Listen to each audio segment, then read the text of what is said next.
Hey everybody, welcome back, and today we're talking about my number one strategy for kids who love to argue. Call them oppositional, call them defiant, but these kids will argue everything. These are kids where you can tell them it's nice out and they're like, no it's not, it's beautiful.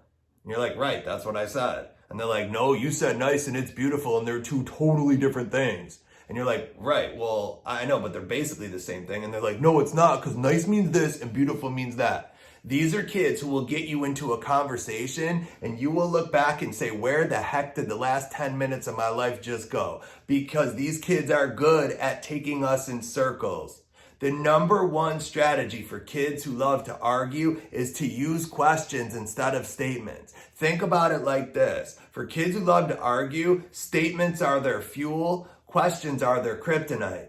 I said sit down. No, yes, no, yes, no, yes. Boom, you're in a power struggle. Versus, hey, come here, I want to talk to you. Can you please explain to me why you think it's okay to stand instead of sit? Why do you think that's an okay thing to do right now? I'm just curious. Instead of, ready?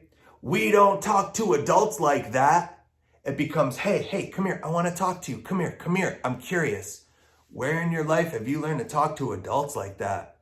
Who in your life talks to people that way where you think that's an okay way to talk to me? Because I know that's not you talking. Who is that inside there talking?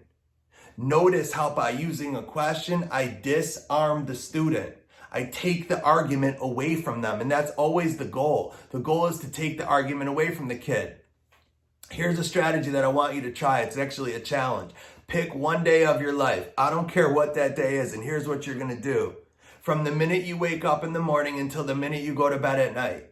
No matter what anyone does, no matter what anyone says, for one full day, you're only allowed to use questions and see what happens. Mr. Mendler, what? What's the homework gonna be? I don't know. That's a good question. What do y'all think it should be? You think it should be 10 problems? 15 problems? Here's an idea. How about I give you 20 problems and you pick whichever 5 you want? What do you think about that?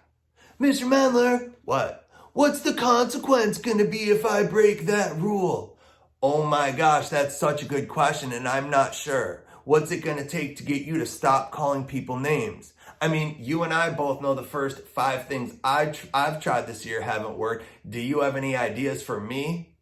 Notice how when I take my time to use a question, I put all the decision making back on the kid. And generally, kids who love to argue, oppositional kids, are lacking power and control in their life. Either one of 2 things is happening. Power and control is the root cause of their behavior. So being inappropriate, calling out, being disrespectful, talking back, arguing, that's not the problem. It's the symptom/solution to the problem. The real problem is I'm a kid who really needs power and control in my life. And the thing is, power and control, there's 2 different kinds of power and control kids. Let's keep it simple, call it power control A and power control B. Power and control A kid is the kid who goes home and they believe in their life that they're in complete power and they have complete power and control. And the truth is they do. These are kids who go home and they play video games all night. They hang out till whatever time. They watch TV all night. There's no structure really in their life. These are parents where you and I will try to call the parents, set up an appointment.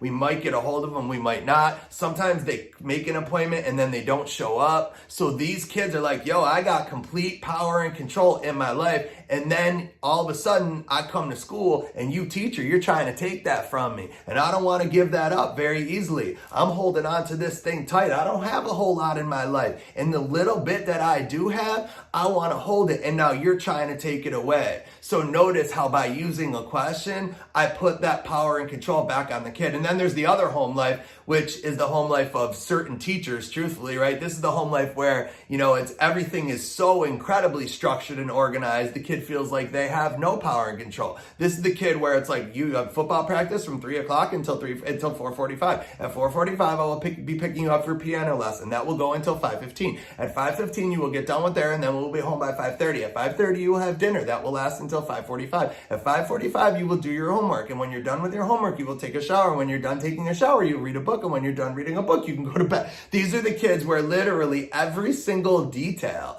of their life is thought out for them. And so they're craving power and control because they don't get it in their life. So power and control is the problem. The solution to the problem is that the kid is defiant. the kid is arguing back. So one of the best strategies you can use, questions instead of statements. All right, everybody, I hope you enjoyed this video. If you did, don't forget to subscribe. Don't forget to hit that thumbs up button. Leave me a comment below. Tell me what you liked, tell me what you didn't like, and tell me some kids. Give me some issues that you might be dealing with or struggling with that I can put videos out for. All right, everybody, I hope you all enjoyed, and I'll see you on my next one. Take care. Peace.